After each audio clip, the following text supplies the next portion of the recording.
인사하겠습니다. 반갑습니다. 네. 자, 일단 저랑 같이 공부할 과목은 부동산학 개론입니다. 잘 왔어요. 그리고 이름은 제가 이렇게 됩니다. 홍남기인데 경제부총리 이름이 비슷해가지고 잘렸지만, 그래서 이름은 한 번 보면 잘 안 외워집니다. 일단 우리 과목이 어떤 과목이고 우리 공부 어떤 거 이런 것들 원장님하고 충분히 이야기 잘 되셨을 거니까 저랑은 간단하게 해보세요. 이 과목 우리 공부하는 요 과목 요것만 좀 편안하게 첫 시간에는 일단 그거 이야기를 좀 해야 된다. 그래서 이 과목이 어떻게 된다, 그게 알아져야 우리 좀 공감대 형성이 됩니다. 그래 우리가 제가 좀 어떤 내용을 좀 빼거나 넣거나 할 때 좀 편안하게 접근이 되니까 그렇게 할 건데, 이게 과목 이름에 답이 있어요. 개론이다, 그죠? 그러니까 너무 자세하게, 너무 열심히, 너무 깊이 그렇게 공부하면 좀 잘 안 돼요. 왜냐하면 굉장히 내용이 좀 포괄적이에요. 우리 과목에는 우리 하고 있는 일상 있는 민법 내용도 좀 들어있고요. 그 다음에 공법이나 세법 이런 것들 시험이 좀 같이 나와요. 일반적으로 계속적으로 나온다라는 거죠. 그러니까 이걸 깊이 들어가면은, 예를 들면은 수요 공급이 나오면 얘를 아주 깊이 들어가면 저 밑바닥에 경제원론이 만나. 깊이 들어가면 또 우리 단원에는 또 감정평가도 있고 막 그래요. 그래서 굉장히 많은 내용들이 포괄적으로 들어있다라는 거죠. 그래서 이 공부를 어떻게 해야 되느냐, 굉장히 깊게 이렇게 하시기보다는 좀 어떻게 보죠, 좀 얇게 그러면서도 자주 잡아요. 자주. 이게 공부해보면 많은 분들이 이제 저랑 하면서 느꼈던 반응들이 어떤 거냐면은, 선생님 알겠는데요, 나중에 문제가 안 풀린대. 왜 그럴까요? 이게 굉장히 사라지는 희발성이 빨라요, 이 과목이. 그러니까 안다 싶은데 왜 안다 싶다라고 판단이 되느냐 하면은, 대부분 여기 있는 대부분 내용들이 우리 공부할 내용들이 사회 현상하고 굉장히 밀접한 연관을 가져요. 그러니까 설명을 들어보면 내가 옛날에 그랬는데 이런 것들은 굉장히 많이 있어요. 그러니까 대부분 좀 나이가 어리신 분은 이게 좀 힘들 수가 있어요. 왜냐하면 사회 현상하고 연결이 많이 안 되다 보니까, 사회 현상이나 경험이 많으면 아무래도 사회 경험이 많다면 이해하기 쉬워요. 왜? 사회학이니까. 사회 현상을 정리한 과목이다 보니까 사회 현상을 정리한 건 당연히 사회 현상이니까 내가 경험이 많으면 이해하기 쉬워요. 그런데 이게 어떤 현상이 나타나냐면, 내가 이해를 했는데 그걸 문제 풀 때까지 시간이 걸리는 게 굉장히 빨리 사라져요. 이게 안다 싶은 게 오래 가지 않는다라는 거죠. 그러니까 우리가 쉽게 생각하시면, 쉽게 오면 쉽게 가고 어렵게 오면 어렵게 가고. 그래서 예를 들어 비교하면은, 비교가 되는지 잘 모르겠어요. 민법 같으면 이해하기 어려워요. 대부분 처음 이해하기 어려운데 한번 이해하면 잘 안 틀려요, 이게. 그러니까 민법 같은 경우는 공부를 하시다 보면은 이게 이제 도덕적인 개념하고 그 다음에 법적인 개념하고 미세한 차이가 있어요. 그걸 좀 이해하거나 받아들이기 시작하면 문제가 잘 풀려요. 그렇게 한번 딱 느끼고 나면 이제 잘 안 틀리시는데, 개론은 달라요. 설명 들으면 잘 아세요. 그래서 오늘도 저랑 같이 이제 본 내용을 좀 나가볼 건데요. 그 내용을 나가보면 이해 안 되는 게 하나도 없어. 왜 문제가 안 풀릴까요? 네, 거기는 커다란 맹점이 하나 있습니다. 이 공부는 이 과정을 거쳐 나가야 돼요. 개론은 우리가 이해 과목이 아니고 암기 과목이에요. 외워야 문제를 풀려요. 외워야 됩니다. 그런데 이걸 외우는데 어떻게 외워야 되느냐 하면은, 그냥 막 쓰면서 외우느냐, 그렇게 하면 안 돼요. 외우기 전에 이게 출발점이 이해가 돼야 돼요. 즉 내가 설명을 들으면 이해를 했다라는 거죠. 이걸 한 번 보면 암기가 안 된다는 거죠. 이걸 자주 듣고 보고 하다 보면 자기도 모르게 암기가 돼요. 그러면 반대로 하면 안 됩니까? 안 됩니다. 어떤 내용을 먼저 암기하고 이해하려고 그러면 이건 안 돼요. 그렇게 되면 안 되는 이유가, 개론은 굉장히 표현 방법이 다양해요. 그러니까 법 과목들, 민법이나 공법은 내용이 정해 법적 내용이에요. 자구 하나, 이거 하나 틀리게 내질 않아요. 근데 개론은 굉장히 다양한 표현을 합니다. 예를 들어서 우리가 좀 이따 공부하게 될 게 되면은 부동성이라는 게 있어요. 좀 이따 하게 될 겁니다. 말 그대로 좀 움직이지 못한다. 이렇게만 딱 공부했단 말이에요. 근데 이게 시험 어떻게 나오느냐? 비이동성 이렇게 나와. 같은 말이다, 그죠? 단순히 암기하면은 움직이지 않으면 이렇게만 암기해놓으면 여기서 틀리는 거죠. 이런 것들은 이런 지문이 무수히 나와요. 이런 지문들이. 그러니까 이 서탁에 또 이 개론은 학문적인 내용이다 보면은 문제를 내시는 분들이 동일하게 문제를 절대 안 내요. 조금 다르게 내요. 그러니까 조금 다르게 내기 때문에 이 개념을 내가 전에 설명을 드린 이 개념이 적절하게 이해가 돼요. 이해가 되었다가 또 일주일 지나면 까먹지 않을까? 그죠? 그 다음 또 한 번 들으면 또 또 이해가 돼요. 옛날에 들었네. 그것도 까먹고. 그게 반복되다 보면 좀 남아요. 그렇게 암기가 돼요. 그럼 암기가 되면 문제가 적지 않을 뿐이야. 암기된 이후에 이걸 문제를 풀면서 내 거로 만들어야 돼요. 여기까지만 해도 조금 미세하게 문제를 풀면서 이게 맞나 이게 고민을 많이 해요. 그런데 이게 문제를 통해서 내가 이 암기나 이해가 보다 더 좀 견고해져요. 그래서 이걸 제가 뭐라고 표현하느냐면 내 거화 시킨다는 거예요. 그래서 나중에 내가 모의고사를 보면 다루는 이런 말을 굉장히 많이 들어요. 선생님 1, 2, 3, 4를 공부했는데 이해를 다 했는데 왜 내가 점수가 안 나올까요? 네, 그거는 내 거지 본인 게 아니에요. 그러니까 제가 전달해 준 거지 본인 거와 안 됐다라는 거죠. 내 거와 되는 시간이 좀 필요해요.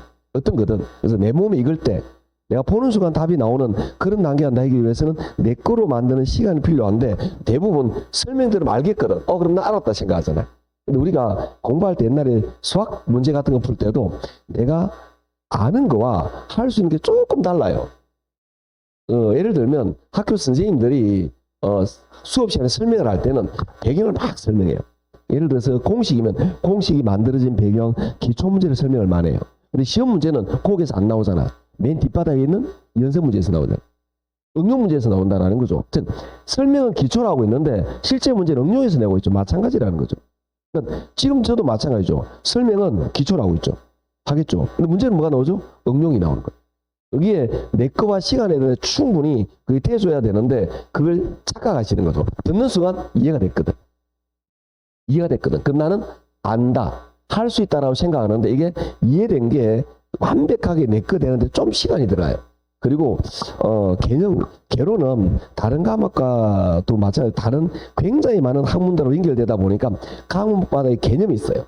이 개념이 물론 선생은 정확하게 전달하려고 노력을 해요. 그런데 대부분 살아오시는 분들이 어떤 느낌이냐면은 대부분 제가 이렇게 설명을 드리고 나면은 대부분 받아들이시는데 이 살아온 경험 그리고 또는 이런 뭐라 그러죠? 살아온 이런 내가 받아들인 현상, 내가 공부한 내용 이걸 통해서 받아들인다는 거죠. 그러다 보니까 약간 미세하게 차이가 있어요. 그걸 어디 느끼느냐면 나중에 문제 풀 때 느끼죠. 문제 풀다 보면 이게 아닌데? 이게 아닌가 봐? 그래서 나중에 처음에는 저한테 질문을 잘 안 해요. 뭐 이해 안 될 게 없으니까. 그런데 요쯤 되면 서서히 질문 안 해줘. 그 차이가 어디 있냐면은 그래서 제가 나중에 문제풀이만 5, 6을 넘어가면 질문 좀 활발히 하시라고. 질문을 한다라는 건 뭐냐면은 내가 이해가 됐는데 약간 개념을 약간은 이렇게 살짝 돌려서 내가 이해를 한 거예요. 근데 그 차이를 느끼기 시작하면 이제 문제가 좀 쉽게 풀리는 그런 경우가 좀 많이 있습니다. 그래서 이런 것들을 나중에 이야기를 많이 하는데 질문은 언제든 편안하게 하셔도 괜찮습니다. 촬영이 끝나고 나시면 괜찮은데 여하튼 이런 관계를 거치다 보니까 좀 힘들게 느껴지기도 합니다.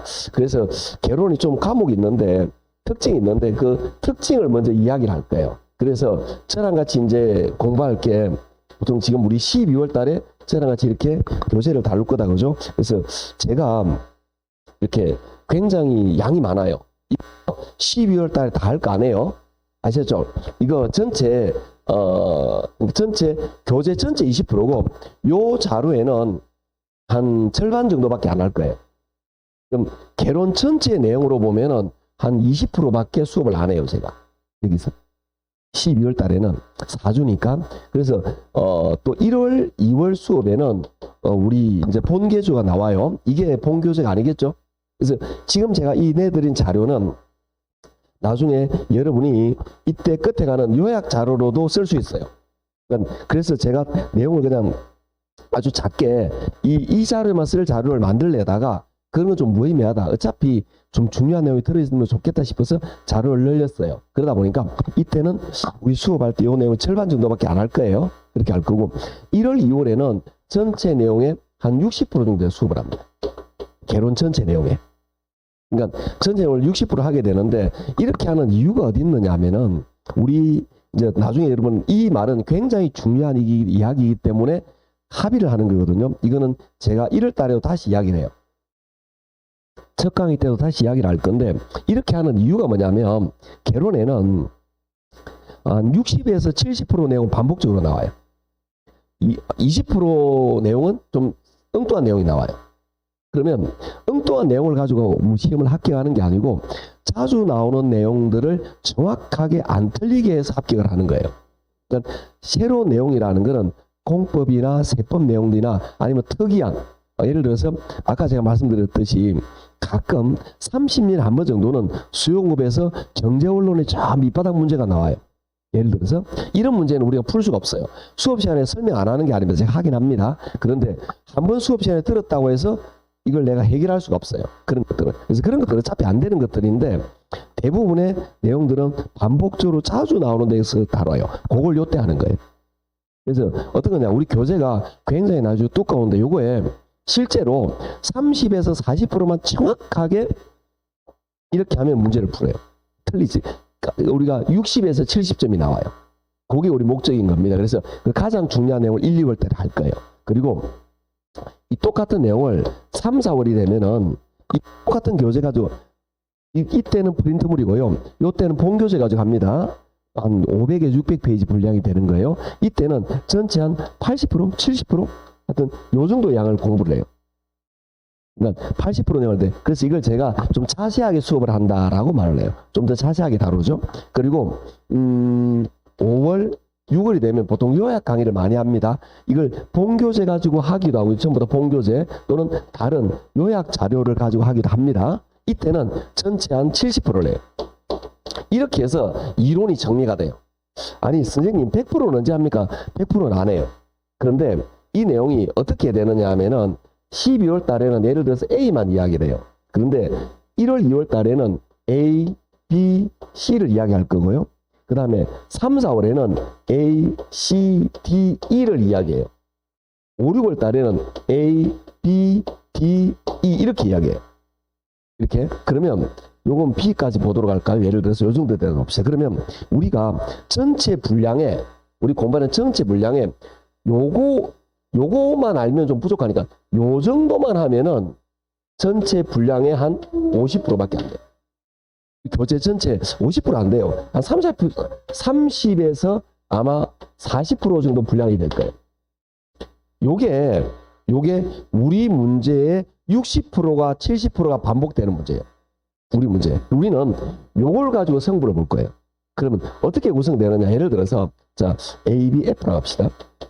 얘는 뭐냐면은 얘는 예를 들어서 우리 교재에 나중에 본교재가 나오게 되면은 우리 시험에는 매년 나오는 게 있고요. 2, 3년에 한 번 나오는 게 있고 30년 동안 딱 한 번 나온 게 있어요. 예를 들어서.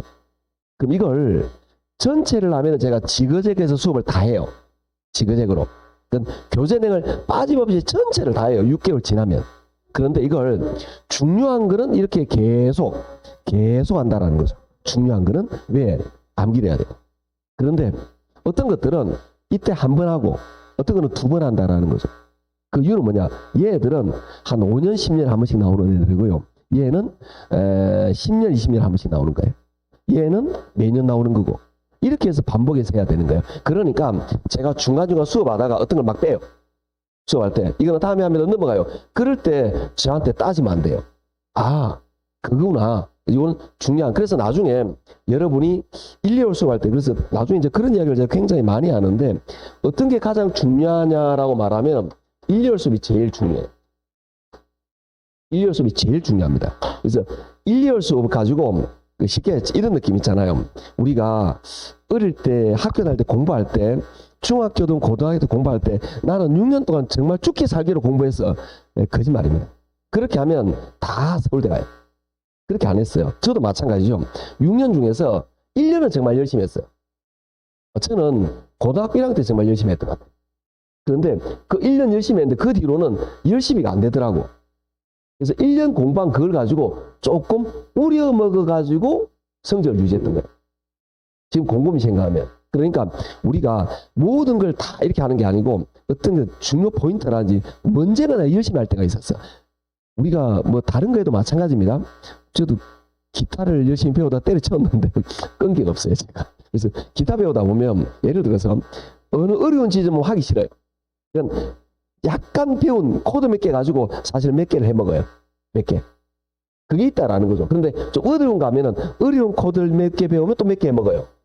그러니까 이것도 마찬가지라는 거죠. 즉, 우리가 1년 공부하는 거는 결국 1, 2월 수업이 제일 중요하다는 거죠. 1, 2월 수업에서 이것 가지고 좀 자세히 하고 좀 암기시키고 요거 문제 풀고 요걸 늘렸다, 좁혔다, 좁혔다 이렇게 하는 거예요. 그러면 오늘 12월 수업은 뭐냐? 1, 2월 수업을 이해하기 위한 바탕을 하는 거죠.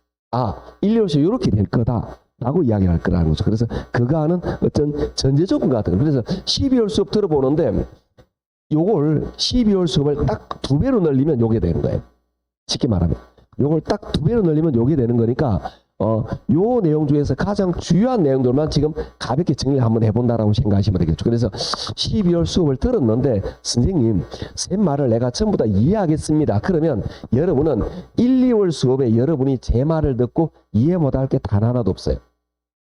다 이해가 된다는 거죠. 요게 수업 이해가 되면 이게 다 되게 돼 있는 거죠. 요거 중에서 가장 중요한 내용들만 늘어놓은 거니까. 그래서 이걸 조금 더 2배로 늘리면 요게 된다라고 이해하시면 됩니다. 이렇게 해서 이런 이론 정리가 이해시키는 이론 정리가 돼요. 요까지가. 이렇게 이론이 되는데 이 이론까지가 뭐냐? 여기까지가. 여기까지 나고. 그러면 7, 8월에 뭘 하라는 거죠. 7, 8은. 오늘 설명 충분히 들었을 거지만 7, 8월에는 이제 문제를 풉니다.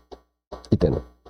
그래서 지금 배웠던 게 이것들을 문제로 나오는 걸 계속 다루게 되는 거예요. 문제를 풀어나가는 게죠. 그래서 문제를 풀고 이렇게 다루게 되고, 그 다음에 9, 10월도 나중에 문제를 풀겠죠? 이렇게 다루어지는데, 나중에 저한테 이제 어떤 질문을 많이 하게 되느냐 하면 학원마다 대부분 많이 그렇게 합니다. 요쯤 되면은 모의고사를 봐요. 요쯤 되면 좀 편차가 있지만 대충 요쯤 봅니다. 어떤 학원은 여기서부터 시작을 3월달이고 어떤 학원은 5월달부터 합니다. 그래서 여기도 원장님 알아서 한번 모의고사를 넣을 거예요. 모의고사를 꼭 보셔야 되는데 모의고사를 보면은 대략 점수가 어떻게 나오냐. 요쯤 되면은 뭐 3, 4월 정도 모의고사를 보잖아요. 그러면 30점에서 35점이 나와요. 이렇게. 그런데 12월 달에 하나도 모르잖아요. 이때 시험 치면 모의고사 30점이 나와요. 그런데 이게 똑같은 게 아니라는 거지. 근데 왜 이게 안 될까요? 라는 걸 아까 제가 이야기를 했던 거예요. 그러니까 여기는 내가 문제가 있으면 한 바닥에 문제가 15개, 10개 있다면 그 중에 아는 거 2개만 딱 풀어 넘어가요. 왜? 개론은 상식적인 내용이 많아요. 예를 들어서 경기변동 이런 게 있단 말이에요. 경기변동 이런 것도 시험에 잘 나온다라는 거죠. 이런 것들은 공부 안 했는데도 보면 답이 나와요. 그런 것들이 몇 개 있거든. 그러니까 이런 걸 가지고 상식으로 때려맞으면 30점이 나와요. 근데 요때는 왜 점수가 이렇게밖에 안 나오느냐? 알기는 알겠는데 암기가 안 된 거예요. 그래서 어떤 느낌이냐? 아, 이거 봤는데, 이거 분명히 보긴 봤는데, 들었는데, 아씨 답이 안 나오네. 이렇게 되는 거예요. 왜? 이게 안 돼서 그래요. 그래서 나중에 여러분이 그 시기 되면 제가 다시 이야기를 할 거예요. 얘는 모의고사 끝나는 시기 되면 제가 다시 반드시 이야기를 합니다. 왜? 선생님 설명을 그렇게 내가 이해를 했는데 왜 난 점수가 안 나올까요? 그러면서 이때 자괴감을 가지고 학원을 안 나오고 막 그래요. 대부분이 그래요. 그렇게 하는 원인은 저랑 같이 수업을 이렇게 여기까지 진행하는 과정에서 이해 안 되는 게 없었거든. 그런데 왜 점수가 안 될까? 아까 제가 말했던 거. 그러니까 내게 아닌 거예요. 이거는 제 걸 여러분한테 넘어가는 중인 거야. 여러분이 내 거화 시키는데 약간의 시간이 필요한데 그걸 착각을 하시는 거죠. 즉 우리 이런 거 있잖아요. 아는 거와 할 줄 아는 게 조금 차이가 있어요. 그 차이를 내가 좀 극복하지 못한 거죠. 그래서 이것들을 내 거화 시키기 시작하면 이 점수가 점점 올라가기 시작해요. 이게. 그렇게 해서 서서히 나중에 올라가다 보면 요 10점 되면 점수가 50점대가 딱 나와요. 일반적으로. 이렇게 만들어가는 과정이 우리 1년 과정이다라고 생각하시면 됩니다. 아니 선생님 그냥 딱 들어서 하는데 한 방에 끝나. 저도 그러고 싶어요. 근데 그게 잘 안 돼요. 왜냐하면 일단 공부할 양이 너무 많아요. 양이 많아도 너무 많아요. 이걸 한 번 듣고 딱 알 것 같은데 기억이 안 난다는 거죠. 이게. 그래서 이 양이 너무 많다 보니까 이게 한 번만에 공부가 끝나지 않는다라고 생각하시면 돼요. 그래서 이런 과정을 거쳐서 저랑 같이 해 나갈 거다라는 이야기죠. 그래서 그냥 너무 복잡하게 이야기했는데 그냥 내 맘대로 하겠다는 뜻이에요. 이해하시겠죠? 내 맘대로 할 때는 그냥 그렇게 하면 되겠구나 쌤이고 따라오시라 그런 이야기예요. 그런데 이걸 충분히 합의를 해야 돼요. 제가 옛날에 항의를 받은 적이 있어요. 제가 키보드가 좀 두꺼워요. 지금 이거보다 한 600페이지 가까이 됩니다. 우리 본교재가. 그 진도를 나가면 제가 막 넘어가요.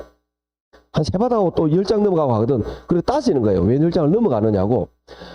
아, 이걸 참, 그래서 이제, 안 되겠다. 설명을 해야 된다. 그래서 왜 그런지 설명을 하는 거예요. 그래서 지금부터 제가 진도를 나갈 때 막 건너뛰더라도, 아, 이거는 시험에 잘 안 나오는구나, 라고 판단하면 되는 거예요.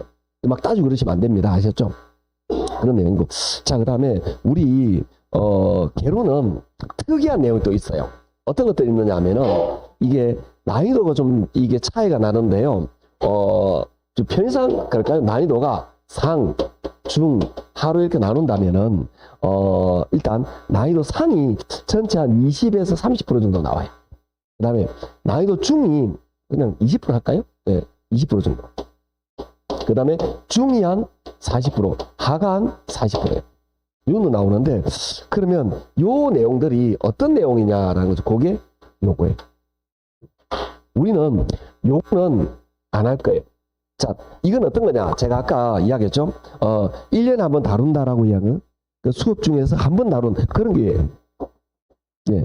얘가 시험에 안 나오긴 나와요. 그런데 이거는 그래서 저는 이제 올해도 좀 그럴 것 같지만 합격자 모임에 꼭 참석하려고 노력을 합니다. 합격자 모임에 가면은 대부분 이제 이렇게 이름은 잘 못 외우지만 좀 여기는 우리가 오붓한데 대부분 학원에 인원이 좀 많아요. 그래서 인원이 많은 이름을 잘 몰라요. 근데 얼굴은 다 알잖아요. 근데 얼굴이 여자분을 구분을 못 하겠어요. 요즘 마스크를 쓰니까. 학회자 모임에 오니까 마스크 벗고 나서 하고 달라 얼굴이.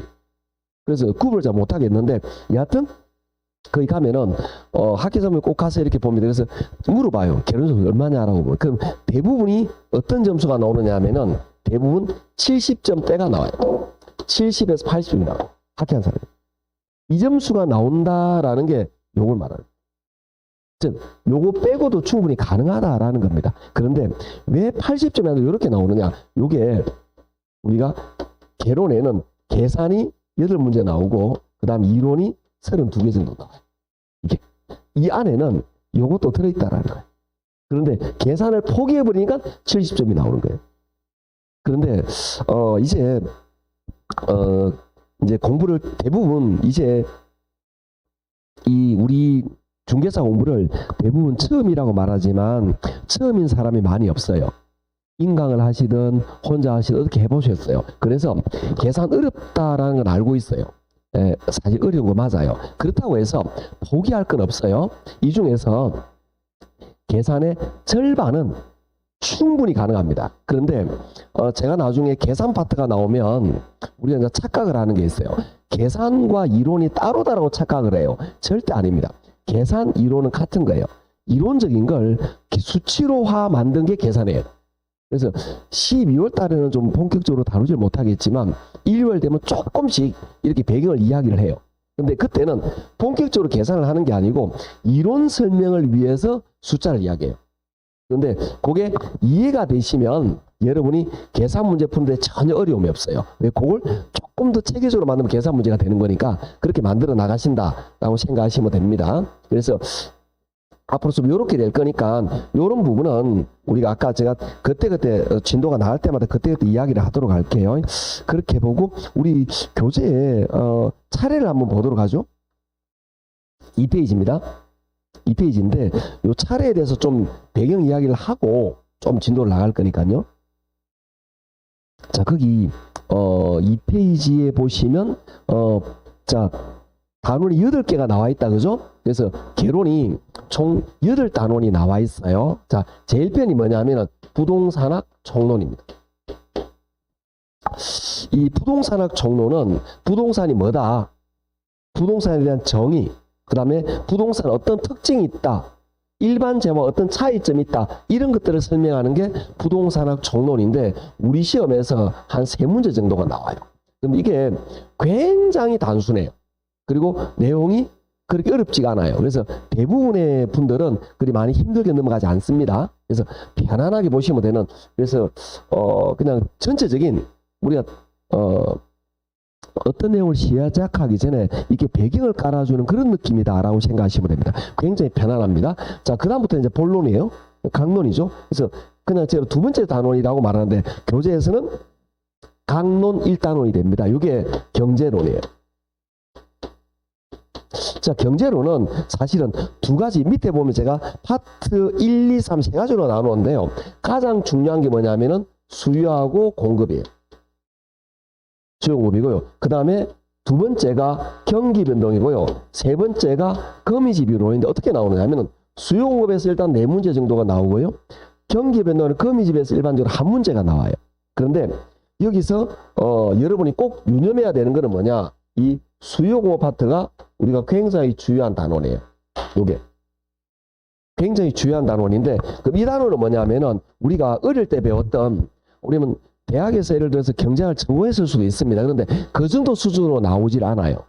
우리 어떤 정도 수준이냐면 우리가 중학교 혹시 고등학교 때 사회 시간에 경제 원론을 살짝 배운 적이 있어요. 수요공급. 그 정도 수준이면 충분히 가능해요.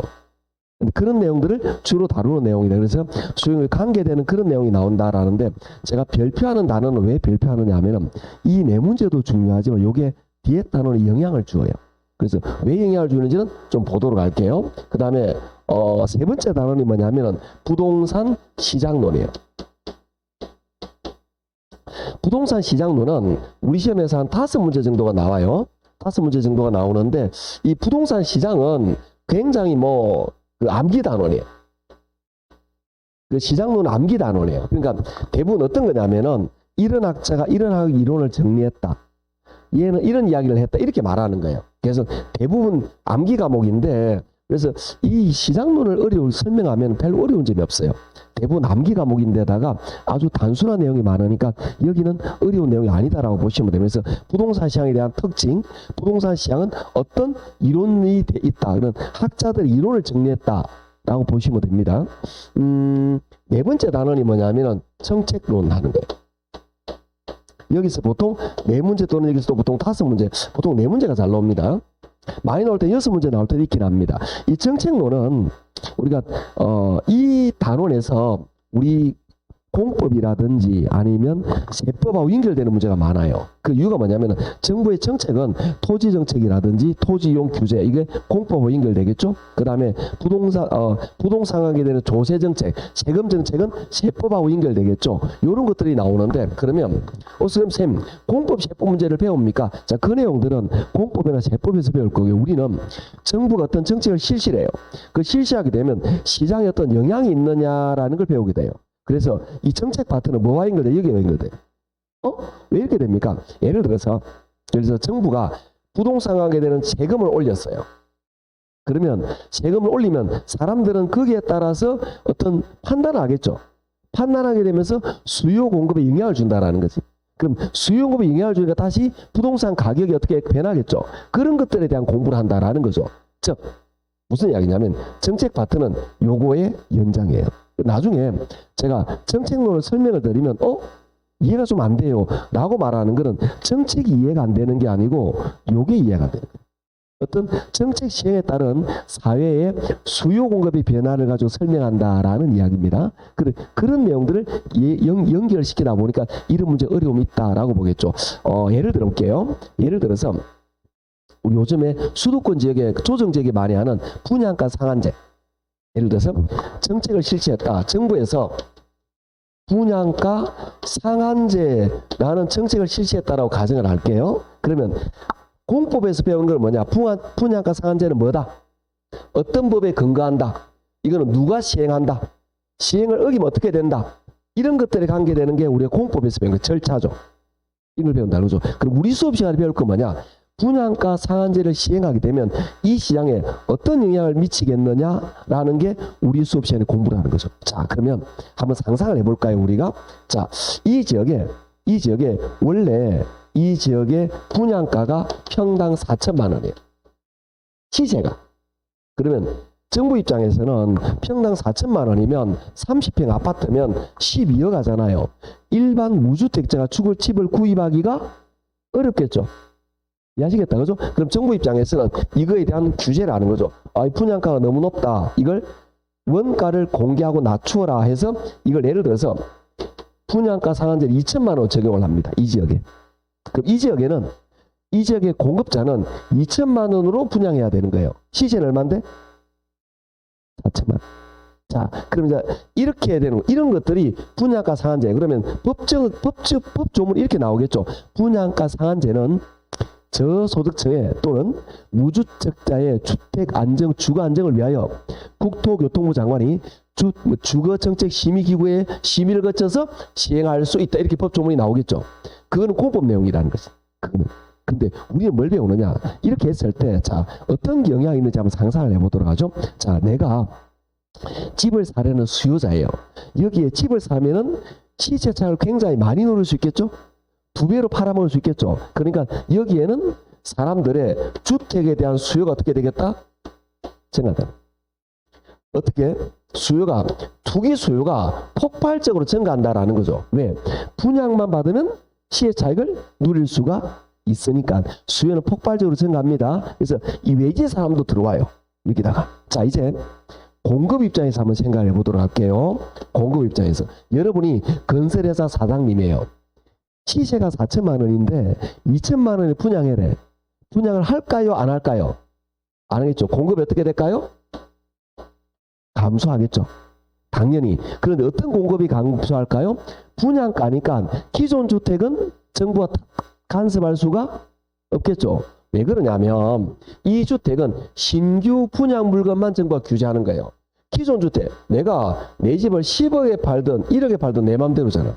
그거는 정부가 간섭할 수 없어요. 그래서 이거는 신규 공급만 감소해요. 이렇게.